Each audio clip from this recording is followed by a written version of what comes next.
नमस्कार दोस्तों, स्वागत है आप सबका मेरे इस चैनल कहानी अनहोनी पे। अगर आप सबको भूतों वाली भयानक डरावनी कहानियाँ सुनना पसंद है तो मेरे इस चैनल को लाइक, शेयर और सब्सक्राइब ज़रूर कर दीजिए। तो चलिए दोस्तों, आज की कहानी शुरू करते हैं। आज कांस्टेबल यादव बहुत जल्दी में थे। उन्हें नाइट शिफ्ट के लिए निकलना था, तो जल्दी खाना खाकर वो थोड़ा आराम करना चाहते थे। फिर उन्हें रात भर जागना भी पड़ सकता था। आज दिन भर भी वो कुछ ज़रूरी कामों से बिजी ही थे, तो उन्हें आराम नहीं मिला था। इसी कारण वो जब खाना खा रहे थे तब उनकी पत्नी जो कुछ उनसे कह रही थी वो सुन भी नहीं रहे थे। उनकी पत्नी उनसे कह रही थी कि कितनी भी देर हो जाए उस नदी के पुल के रास्ते मत जाना। कई लोगों का कहना है कि उस रास्ते भूत है। उन्होंने बस हूँ हूँ ऐसा जवाब दिया और वो सोने चले गए। अभी तो बस 7:30 ही बजे थे। आराम से 1.5 घंटे की नींद हो जाएगी और फिर वो 9:30 बजे निकल सकेंगे। ऐसा सोचकर वो सोने चले गए। उन्होंने पत्नी को कहा कि वो उन्हें उठा दे। ठीक 9:15 बजे उनकी पत्नी ने उन्हें उठाया और वो भी आधी नींद में उठकर तैयार हो गए और जाने लगे। पत्नी ने फिर से याद दिलाया कि नदी वाले रास्ते से नहीं जाना। जल्दी में वो अपनी साइकिल पर बैठे और चल पड़े। बाहर बहुत ठंड भी थी। थोड़ी दूर जाकर उन्होंने सोचा कि अगर पक्की सड़क से जाऊंगा तो बहुत साइकिल चलानी पड़ेगी। नदी के पुल से आधा रास्ता वैसे ही पार हो जाता है, फिर एक पुल ही तो पार करना है बस। और वो नदी के पुल के रास्ते की ओर मुड़ गए। रास्ते पे लोग तो थे, लेकिन जैसे जैसे वो आगे बढ़े एक भी आदमी उस रास्ते पे नहीं दिख रहा था। तभी उन्हें याद आया कि उनकी पत्नी भूत के बारे में कुछ कह रही थी। उन्होंने सोचा कि अब आ ही गए हैं तो चलते हैं, वापस जाके जाने में देरी हो जाएगी। अब ये सोचकर वो जोर से पेडल मारने लगे। अब उम्र के हिसाब से उनकी सांस फूल गई और उन्होंने साइकिल धीरे की। सामने नदी का पुल दिखाई दे रहा था। उस पर कई जगह लाइट्स भी थे। अब उन्होंने एक बीड़ी निकाली और जलाई और फिर साइकिल को जोर से पेडल मारते हुए निकले। पुल के बीचों बीच जब वो पहुंचे, उनकी साइकिल की पेडल बहुत भारी लगने लगी। वो खड़े होकर उसे चलाने की कोशिश कर रहे थे, लेकिन साइकिल की स्पीड एकदम से कम हो गई थी। वो थक गए और नीचे सीट पे बैठ गए। तभी उनके कानों में एक आवाज़ आई, चल एक बीड़ी मुझे भी दे दे मेरी जान। उस पे एक ताली भी बजी। उन्होंने थरथराते हाथों से एक बीड़ी निकाली और सुलगाई। पीछे देखने की उनकी हिम्मत कहाँ थी। कोई हाथ उनके गर्दन के बाजू से आया, पूरा चूड़ियों से भरा हुआ, और उसने वो बीड़ी ले ली। फिर सन्नाटा था। यादव जी ने धीरे से अपना सर पीछे घुमाकर देखना चाहा कि कोई पीछे तो नहीं है। और ये क्या, उन्हें दिखाई पड़ा कि एक साड़ी पहना हुआ तगड़ा किन्नर बहुत बड़ी और खूनी आंखों से उन्हें देख रहा है। वो डर गए। उन्होंने हाथ जोड़े। तभी झटके से उस किन्नर की मुंडी उनके साइकिल के कैरियर पे आकर बैठी और हंसने लगी। यहाँ पे क्यों आया है? पता नहीं। मैं यहाँ पे रहती हूँ और किसी का इंतज़ार कर रही हूँ। अब तो तुझे उसे मेरे लिए मारना ही पड़ेगा। तभी उनकी साइकिल हवा में उड़ी। उसके साथ वो भी हवा में उड़े और नीचे गिर गए और बेहोश हो गए। इधर देर रात को एक पुलिस कांस्टेबल उनके घर पर आया कि अभी तक यादव जी पुलिस स्टेशन क्यों नहीं आए, ये जानने के लिए। उनकी पत्नी ने ही बताया कि वो तो 9:30 बजे ही निकल गए हैं घर से। और जब उन्हें ये पता चला कि वो पुलिस स्टेशन नहीं पहुंचे, तब उनके घर में डर और मातम का माहौल हो गया। सब चिंतित हो गए।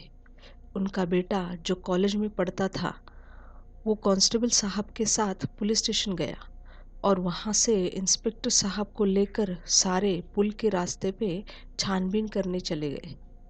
तब उन्हें वहीं पे यादव जी की टूटी साइकिल दिखाई दी। फिर उन्होंने पुल पर उन्हें ढूंढा, लेकिन यादव जी नहीं मिले। फिर जब उन्होंने नदी में देखा, तब उन्हें नदी के किनारे यादव जी पड़े हुए नजर आए। वो सब लोग उन्हें जीप में डालकर अस्पताल लेकर गए। उन्हें चोट तो लगी थी, लेकिन सबसे ज़्यादा उन्हें सदमा लगा हुआ था, क्योंकि जब से वो होश में आए थे, तब से अजीब अजीब हरकतें कर रहे थे और अजीब अजीब आवाज़ें भी निकाल रहे थे। बार बार दोनों हाथों से ताली भी बजा रहे थे। डॉक्टर साहब ने उन्हें नींद का इंजेक्शन लगाया और वो सो गए। सुबह जब वो उठे, उन्हें कुछ याद नहीं आ रहा था। सब लोग उनसे जानना चाहते थे कि आखिर उन्होंने क्या देखा और उनके साथ क्या हुआ, लेकिन वो बस मैं गिर गया ऐसे बोल रहे थे। उनकी पत्नी उन्हें देखकर समझ गई, ये सब कुछ उस पुल के भूत ने ही किया है। वो अस्पताल से सीधे एक तांत्रिक बाबा के पास चली गई, उन्हें सब कुछ बताया। तांत्रिक ने उन्हें एक अंगूठी दी और कहा कि इसे तुम्हारे पति को पहनाओ, तब वो जो कोई है वो तुम्हारे पति को छोड़ेगा। अब कांस्टेबल यादव जी की पत्नी शाम को अस्पताल में आई।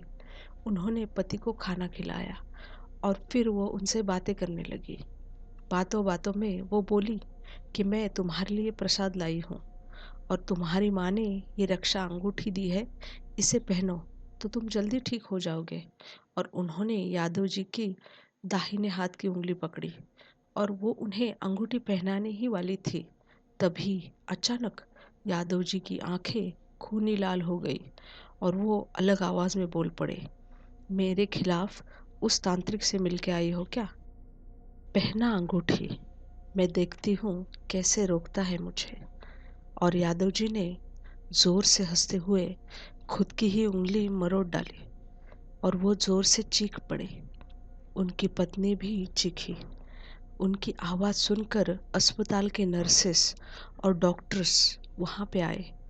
उन्होंने देखा कि यादव जी की उंगली फ्रैक्चर हो चुकी थी और दर्द भी कर रही थी और वो ज़ोर से चीख भी रहे थे।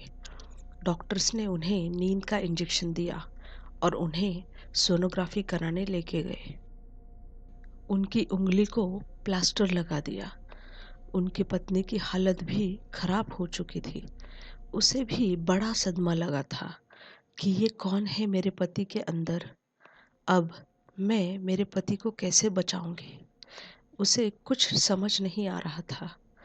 अब उन्हें अस्पताल जाने से भी डर लगने लगा, लेकिन जाना तो पड़ता ही।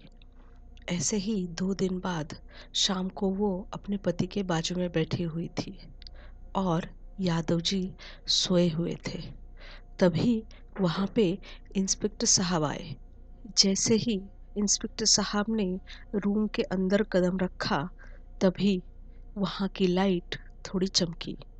वो अंदर आए और उन्होंने लाए हुए फल यादव जी की पत्नी के हाथ में दे दिए। तभी यादव जी बोलने लगे, लेकिन ये क्या? उनकी आंखें तो बंद ही थी।